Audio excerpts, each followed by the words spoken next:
رکھنا ہے.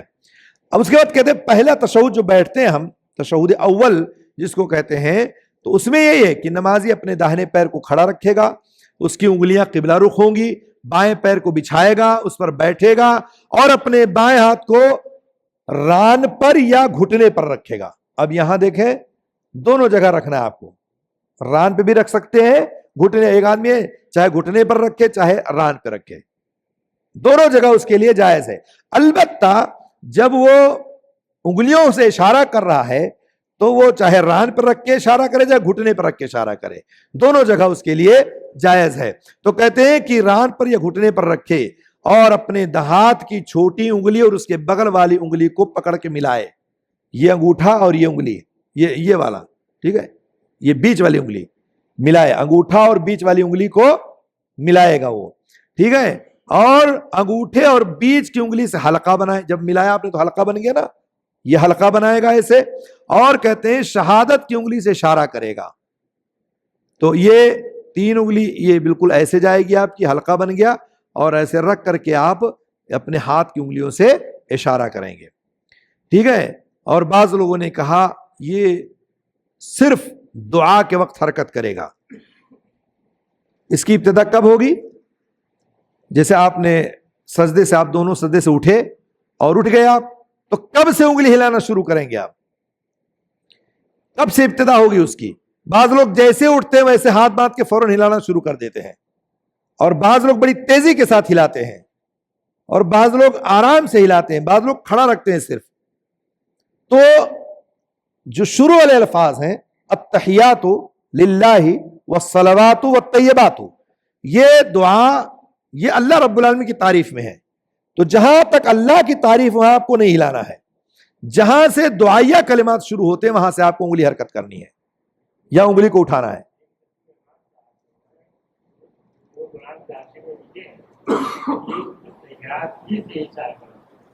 التحیات ہی سے اشارہ کرنا ہے, لیکن جو, ہاں میں پڑھا ہوں اس کو, دیکھا ہوں میں اس کو, لیکن جو تحقیق نہیں آئی ہے, جو بعض کے لوگوں نے لکھا ہے کہ جو اللہ کی تعریف میں کلمات ہیں وہاں ہلانے کی ضرورت نہیں ہے, ہمیں دعائیہ کلمات پہ حرکت کرنا ہے, ٹھیک ہے.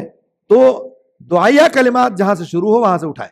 بعض لوگ دیکھیں انگلی حرکت جو ہم کرتے ہیں یہ صرف ایک راوی سے حدیث ثابت ہے یہ, اور جو لوگ اپنی انگلیوں کو حرکت نہیں کرتے سے کھڑا رکھتے ہیں یہ تقریباً 12 راویوں سے ثابت ہے کہ وہ صرف ایسے کھڑا رکھیں, بس مائل رکھیں, حرکت نہ کریں.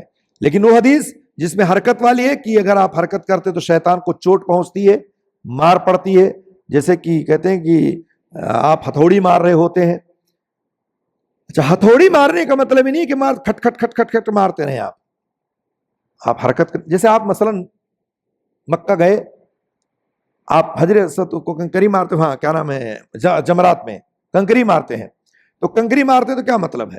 شیطان کو کنکری لگ رہی ہے, چوٹ لگ رہی ہے اس کو, جوتا چپل سے مارتے ہیں, اینٹا ڈھیلا سے مارتے ہیں, کیا مطلب اس کو چوٹ لگ رہی ہے وہاں پر چوٹ لگنا مطلب نہیں, وہاں ایک سنت ہے اور اس پر ہمارا عمل ہو رہا ہے وہاں پر, ٹھیک ہے, وہ شعار ہے ایک, شیطان کو تکلیف پہنچتی وہاں پر, نہ کہ اس کو جوتا چپل مارنے سے آپ بہت زیادہ چوٹ لگے گی اس کو.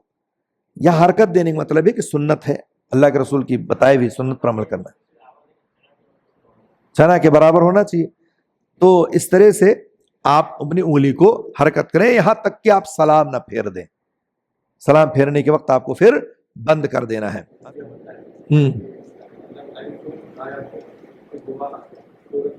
حرکت کریں, جی ہاں بہت ساری دلیلیں اس پر ہیں. شیخ سیف الرحمان نے لکھا ہے, یہ چیز میں نے پڑھی ہے, اور جی جی لیکن دعائیہ کلمات اس میں بھی تو ہے, التحیات میں بھی ہے, تو جب دعائیہ کلمات پر حرکت کرنی تو درود شریف پہ کیوں حرکت کریں؟ ہاں وہی ہے نا.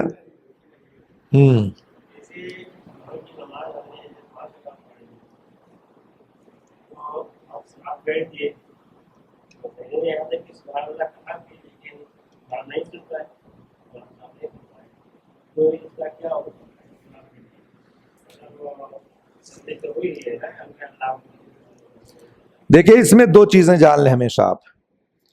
اگر 4 رکعت والی نماز آپ پڑھ رہے ہیں، ٹھیک ہے، اور 5ویں کے لیے امام کھڑا ہو گیا، ٹھیک ہے، کسی نے پیچھے سے لقمہ دے دیا تو امام پر واجب ہے کہ وہ لوٹے. امام پر واجب ہے کہ وہ لوٹ جائے، تشہد میں بیٹھ جائے. وہ اگر نہیں لوٹتا تو اس کی نماز باطل ہو جائے گی. دوسری بات، اگر تیسری میں بیٹھ گیا وہ، اور تیسری میں اور کسی نے بیٹھ گیا وہ، یا مثلا 3 رکعت والی نماز تھی یا 2 رکعت والی نماز تھی اور چوتھی کے لیے وہ کھڑا ہونا چاہا یا تشہد اول کے لیے تھا، جیسے مثال کے طور پر 2 رکعت اس نے پڑھ لی اور تشہد اول میں بیٹھنے کے بجائے تیسری کے لیے کھڑا ہو گیا. وہ کھڑا ہوا، تھوڑا سا جیسے کھڑا ہوا بھی اس کے ران کھولے نہیں اور کسی نے پیچھے سے لقمہ دے دیا تو وہ پلٹ جائے گا، یعنی بیٹھ جائے گا تشہد میں. لیکن اگر وہ تیسری کے لیے مکمل کھڑا ہو گیا تو پھر وہ نہیں واپس ہوگا، چونکہ ران اس کے کھل چکے تھے اور کھڑا ہو چکا تھا. پھر وہ مکمل نماز کر کے لاسٹ میں سجدے سو کر کے سلام پھیرے گا، ٹھیک ہے. اور 5ویں رکعت کے لیے اگر وہ کھڑا ہو گیا اور نہیں پلٹا جان بوجھ کر کے تو اس کی نماز باطل ہے، پھر سے نماز پڑھے گا وہ. اور اگر پلٹ گیا تھا وہ تو سلام پھیرنے سے پہلے سجدے سو کرے گا اور نماز مکمل کرے گا.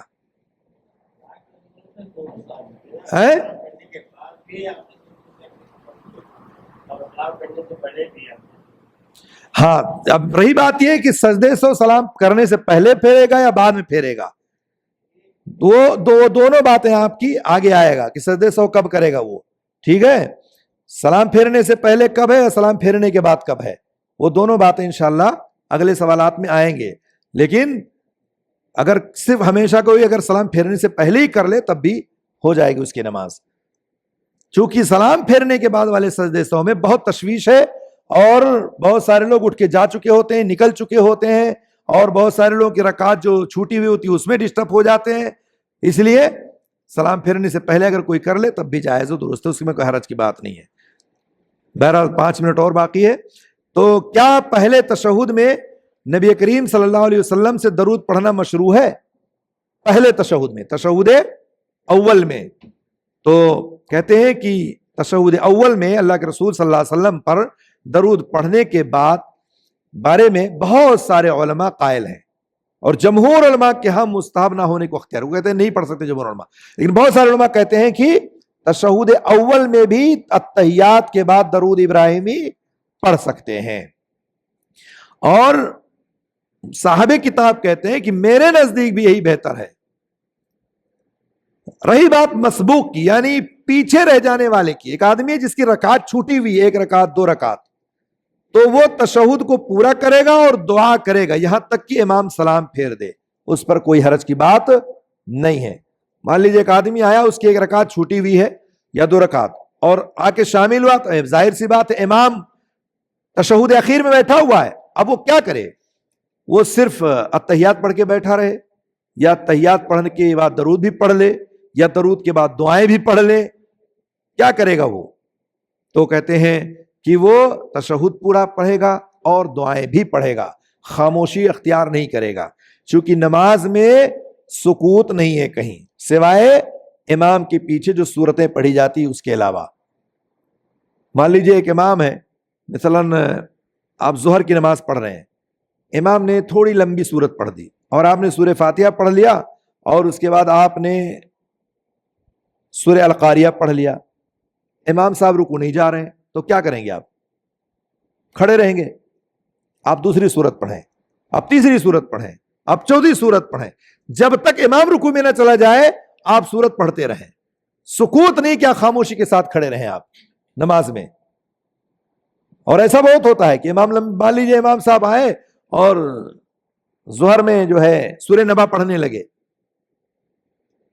تو ظاہر سی بات ہے مقتدی کو موقع ملا، وہ تو بیچارہ قل ہو اللہ پڑھ کے کھڑا ہے، تو مقتدی کو اگر کوئی صورتیں یاد ہیں تو ایک کے بعد دیگری کئی صورتیں وہ پڑھ سکتا ہے، اور اس طرح سے وہ خاموش نہیں کھڑا رہے گا، صورتوں کو پڑھتا رہے گا. اگر کئی صورتیں نہیں یاد ہے تو اسی صورت کو دہراتا رہے. وہ بالکل اسی طرح سے جیسے امام نے کہا سمیع اللہ لمن حمدہ اب امام نے سمی اللہ لمن حمدہ کے بعد تھوڑی دیر وقفہ کیا، ربنا ولک الحمد حمدا کثیرا طیبا مبارکا فی، اور اس کے بعد بھی ایک لمبی دعا اس کو پڑھنے لگا امام. تو کیا کرے گا آدمی؟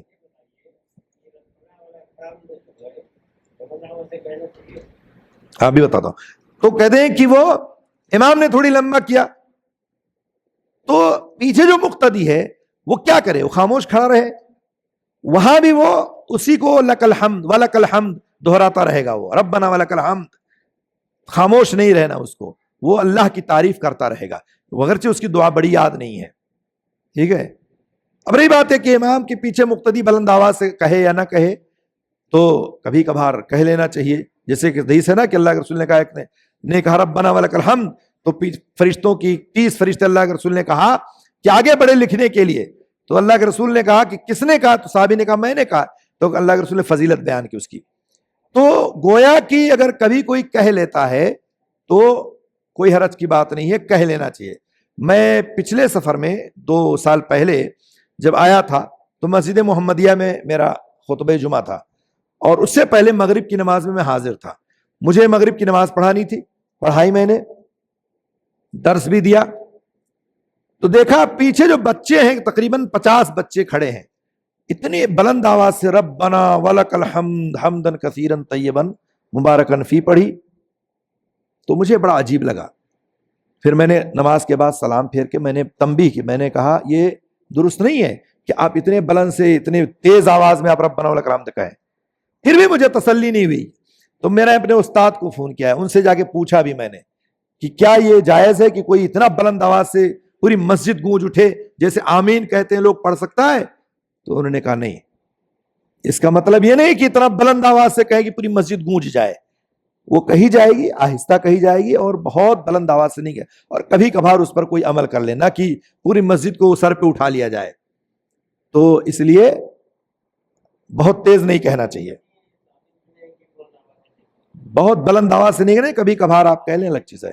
بس حکم نہیں دیا تھا. اللہ کے رسول صلی اللہ علیہ وسلم کی یہ تقریری حدیث ہے، خاموشی کے ساتھ کہہ لینا چاہیے.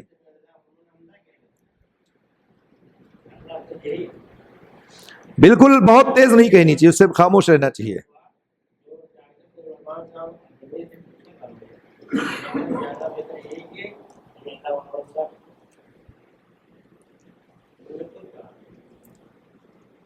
اچھا، آخری تشہد تک ہم پہنچ گئے ہیں، اس کے بعد پھر دوسرا معاملہ شروع ہو جائے گا.